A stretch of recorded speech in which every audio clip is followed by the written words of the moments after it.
Mam na imię Karolina, mam 27 lat. Obecnie pracuję w szkole podstawowej gimnazjum dla chłopców. To jest szkoła. Mieszkam w Warszawie, pochodzę z Radomia, mam męża, mam 2 cudownych dzieci. Jedno chodzi do szkoły, do zerówki, a drugie do przedszkola.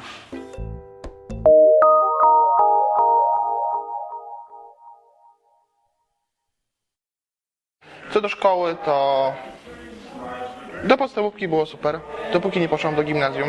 Znaczy generalnie mnie wyrzucili z podstawówki i przenieśli mnie do gimnazjum takiej dla trudnej młodzieży. No i tam też sobie nie dawałam rady. Znaczy nie dawałam, bo strasznie rozrabiałam. O tak. Moje nieobecności sprawiły to, że nie zdałam. Czyli tam chyba 3 razy w zasadzie byłam w jednej klasie. A później to już wiadomo, towarzystwo, ucieczki z lekcji. Chodziłam do supermarketów, do parku. Z moją mamą się nie dogadywałam.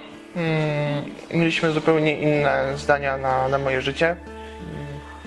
Poza tym przeprowadziliśmy się bardzo szybko do zupełnie innej dzielnicy, więc to też miało duży wpływ. Tak jakby towarzystwo, tak? No nie ukrywajmy. No i tak się zaczęły moje problemy. Dużo bagarowałam. Też nie zdałam tam. Dużo było rozboi. Znaczy generalnie mi nie udowodnili. 7 albo 8, nieważne, bo to nie ma czym się szczycić, tak? To jest coś, jakaś głupota po prostu. No i tak się stało, że potem na wniosek kuratora dostałam ośrodek szkolno-wychowawczy, a że ten ośrodek było ciężko dla mnie znaleźć, bo to są chyba 3 na terenie Radomia, a poza Radomiem jest ich więcej, ale dużo było tych dzieciaków. No i tak się stało, że trafiłam do pogotowia opiekuńczego. W tym pogotowiu byłam prawie 1,5 roku i była szansa na to, że ja wyjdę z tego pogotowia. Znaleźli mi szkołę z internatem w Pińczowie, ale tam też zupełnie... Znaczy, chcieli mi zrobić kucharkę, tak? No ale ja do kucharki się nie nadawałam wtedy. No i stało się tak, że cofnęli mnie z tej szkoły i z powrotem byłam w pogotowiu. No i tam całą grupą 3 razy uciekliśmy na całe noce. Ale nasza ucieczka trwała prawie po 3 miesiące. No i ale żeby trzeba było z czegoś żyć, no to się kradło, tak? No i tak właśnie wylądowałem w zakładzie poprawczym.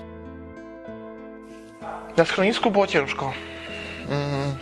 Bo tak jakby przystosować się do tych wszystkich reguł, tak, które tam panują, no nie ukrywajmy, która dziewczyna przychodzi skądś tam i musi się dostosować, no to bywało ciężko. Znaczy na tyle, że miałam cały czas raporty karne i musiałam chodzić w takim zielonym uniformku. Nie pamiętam, kiedy założyłam swoje rzeczy. Także tak, przez pierwszy okres było ciężko. Zdecydowanie. I z wychowawcami się kłóciłam.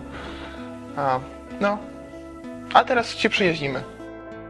To była taka odskocznia od mojego dotychczasowego życia. I dzięki temu nie spędziłam, nie spędziłam swojego życia w zakładzie karnym, tak. Tak jakby wspomagali mnie tutaj i trzymali. Znaczy do tej pory tak jest. Będąc wychowanką, jest taki program, że można jeździć na wolontariat do Domu Pomocy Społecznej.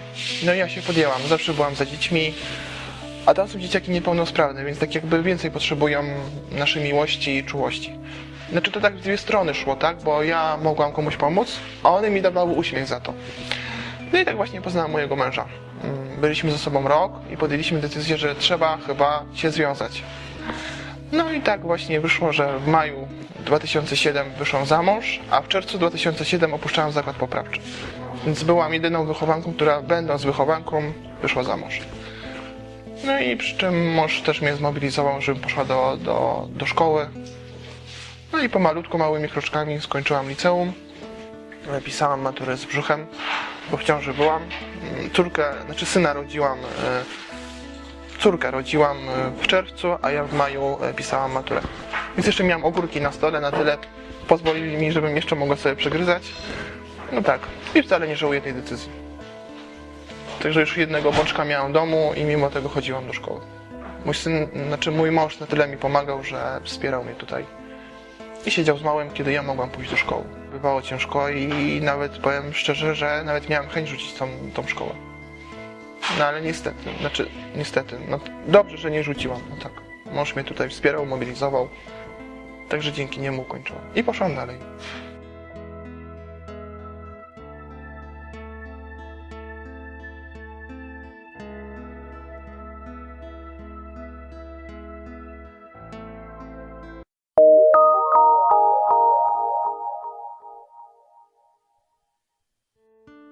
Znaczy ja w zasadzie nie miałem problemu z nauką, tak, bo ja mam dobrą głowę do nauki. O ścisłe, jeśli chodzi rzeczy. Ale generalnie, znaczy nie chciałam chyba, bo to o to chodziło, że nie chciałam tej nauki przyswajać. Poza tym uważałam, że dla mnie to nauka to nie jest dobre wyjście, tylko iść tam powagarować, pobawić się. No i tak to wyglądało. No a teraz żałuję. Ten czas, który teraz spędzam w szkole, poświęciłabym swoim dzieciakom, tak? Przede wszystkim. Gdzie, znaczy na synu nie wybieram takiej presji, żeby się uczył, ale jest na tyle ambitny chłopczyk, że tak jakby, no wie, że trzeba się uczyć, tak? Znaczy nie ukrywam, że moje dzieci wiedzą, że byłam w zakładzie poprawczym. Wiedzą od samego początku. Jak idziemy do szkoły, to mój synek, o mamusiu, byłaś tam. Tak, syneczku, byłam tam, a to jest tak mniej więcej przy zakładzie ta szkoła. Także on wie i wie, jakie mama tam mniej więcej błędy popełniła też o tą szkołę. Także staramy się mu wpoić, żeby chodził. Także nauka jest jednak potrzebna do życia.